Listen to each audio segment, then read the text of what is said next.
Hey guys, welcome back to the YouTube channel. Today we're going to be talking about the Russia chapter in Prisoners of Geography by Tim Marshall. Marshall begins this chapter with a Winston Churchill quote, "It is a riddle wrapped in mystery inside an enigma, but perhaps there is a key." According to Marshall, that key is Russian national interest. The national interest is a sovereign state's goals and ambitions, economic, military, cultural, or otherwise. And then also, according to Churchill, quote, "I'm convinced they have nothing they admire more than strength, and there is nothing for which they have less respect for than weakness, especially military weakness.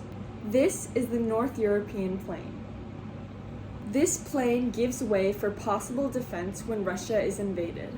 What Russia is really worried about is how NATO is creeping closer to the borders of Russia. In fact, by 2004, just 15 years after the disassembling of the Warsaw Pact in 1989, every single Warsaw Pact member was either in NATO or the European Union, or both." Marshall begins telling the history of Russia. The concept of Russia starts in the 9th century, mainly with East Slavic tribes based in Kiev. In the 13th century, the Mongols ran them out, forcing them to relocate in and around the current city of Moscow. However, this area is indefensible. No mountains, no deserts, and few rivers. Continuing his grandfather's expansion, Russia's first Tsar, Ivan the Terrible, utilized the attack as a defense method. Attack as defense. Begin your expansion by consolidating at home, then moving outward. Russia was taking on the shape it is now. Take a look at this map of the expansion of Russia. The red shading represents Ivan the Terrible's grandfather, Ivan the Great's expansion. The green shading represents Ivan the Terrible. Russia is not an Asian power because even though 75% of their land is in the area, 22% of their population resides there.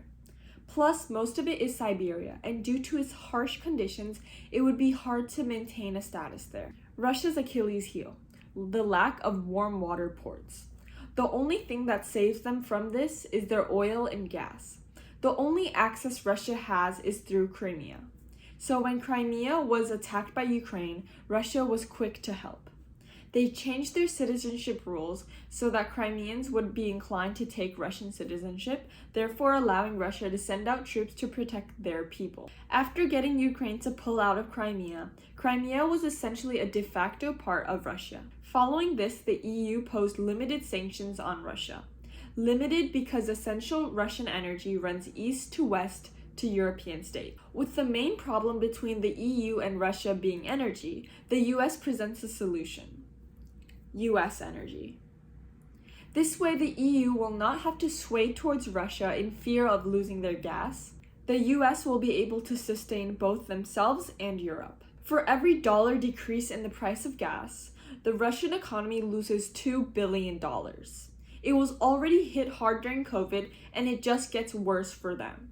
Russia will struggle to keep up with the military spendings. Russia's decline in population growth is a problem with a population of 144 million, as well as their average lifespan of less than 65 years. Throughout Russia's history, they are hit with the same problems over and over again. This was my summary of the Russia chapter from Prisoners of Geography by Tim Marshall.